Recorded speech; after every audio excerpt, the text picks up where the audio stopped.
In this video, we'll cover 10 factors to consider when buying an investment property. However, in our part 1, we'll look only at the first 5. Then in the part 2, we'll look at the balance of the 5. So what does that mean? It means in this video, we'll look at 1 to 5, and then the next video, we'll look at 6 to 10. The first thing that you need to consider when buying investment property, you need to ask yourself, what do you want to achieve? The reason you have to do that is because purchasing an investment property is a business transaction, and it's merely a bricks and mortar vehicle that enables you to achieve a predetermined financial goals. Therefore, before purchasing a property, it is important to identify your end goal and then formulate a plan to get there in time frame that works for you. So once you know exactly what you want to achieve, you know the time frame. You know whether you want to keep this property for 3 years, for 10 years. You know you want to keep this property until you are done paying the home loan, if you had initially used the bank loan. And then number 2, you need to do a research. Why do you need to do a research? Because you need to get to know the area where you are looking to buy a property. You need to ask questions like, are there university, hospital, business, or transport hub close by? You need to also establish, what is the vacancy rate? Do you have empty houses or empty apartments in that area? And if they are empty, how long does it take to fill them? You need to ask yourself, what is your target tenant? What is your target tenant market? Are you looking at the certain income bracket? Are you looking at students, professional, single, couple, etc.? So you need to ask yourself now, what is your target in terms of people you want to rent your apartment or your house? Why you need to know that? Because if you go to a bank, for example, and borrow a loan, and the bank tells you they're going to borrow you 1.9 because the property price is 1.9, you're most likely going to be paying around the ranges of 19,000. So if you are paying around the ranges of 19,000 and your property is close to universities, chances are very slim that you are even going to recover at least 60 to 80% of your home loan monthly repayment. Why is that so? Because it is less likely that the parents of the students or the bursaries will give the students 19,000 to pay toward your apartment or your house. So you need to ask yourself, are you going to be able to recover at least certain portion of the repayment for the house?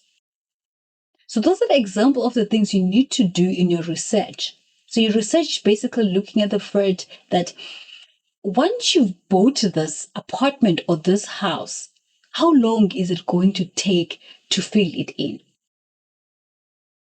Once you have filled it in, how much you're gonna get from the tenant? And will it cover at least 80% or at least 70% of the total cost for that particular apartment or house? So that is why it is important to do a research. And number 3, what is the preferred investment strategy for you? Once you've done the above, you need to implement an investment strategy. You need to understand the difference between investing in property versus saving in a money market, as that's the former allows you to leverage your investment and borrow money from the bank. Part of your strategy might be to look for a rental yield, capital growth, or both. So It is important for you to understand, Witty, are you a person that want to save the money in the money market, or you want to go to the property market? Because it might happen that you feel like you can go to the property market, but you, in terms of your preference and what can work better for you, it's saving in the money market. Obviously, there are pros and cons in both of them. So now you need to do a research and say, what are the advantages and what are the disadvantages of money market and property market? Then once you understand the two pros and cons, you have to look back and ask what outweighs the other in terms of your preference.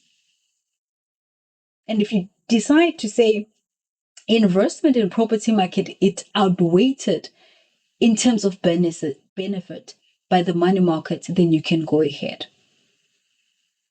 And then what's the fourth part? You need to understand what is gearing and how does it work. So in a sense, gearing is using other people's money or financing to increase the size of the investment in order to increase the return on your own capital outlay. I'll make an example of a successful gearing. It will be a buyer might purchase a 2 million property off plan before construction begins. The buyer will put down 10% of the purchase price, that will be 200,000, as a deposit. And he uses 1.8 million from the bank in the form of mortgage. Then, 18 months later, once the development has been built and the property has been transferred to his name, he then sells the property for 2.7 million. So if you look at this example, this investor will make 700 million profit. How? Because he bought the property off plan, 10% took from his investment, and the balance of 90% was coming from the bank. So what he did, he used the bank money to make profit. The bank might have not known the future plan, but it works. It works for him. So now you need to ask yourself, when you want to get into the property market or property investment, are you going to be using the bank's money for the purpose of buying off-plan property? Are you going on off-plan property purchase with an aim of gaining capital appreciation in a short term?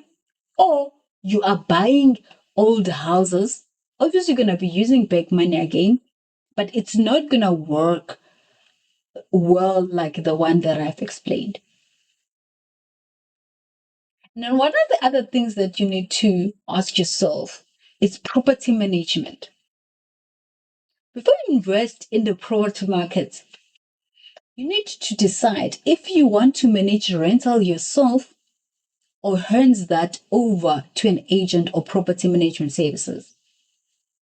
The latter option will obviously incur costs that you won't have if you manage the property by yourself. A short-term rental such as Airbnb requires more time and energy than do long-term rental. It is important to decide which of those two options suit you. And there you can decide to go ahead with the property purchase. So also when you're about to go with the property purchase, you need to ask yourself, as you go into the property purchase, certain things that you have to ask, is this property going to be Airbnb? If it's Airbnb, it requires more time than a long-term lease. A long-term lease, you can lease it by yourself, but an Airbnb, it requires a lot. If you're working full-time, you're going to struggle to manage Airbnb. Thereby, you're going to need a rental agent that will look after your property. So this is the first 5 things you need to look for, or you need to do a thorough research, or you need to decide on before you go ahead and say you want to buy an investment property. This is taking us to the first part of the 10 things you need to look for. Please follow me for the next part. Thank you.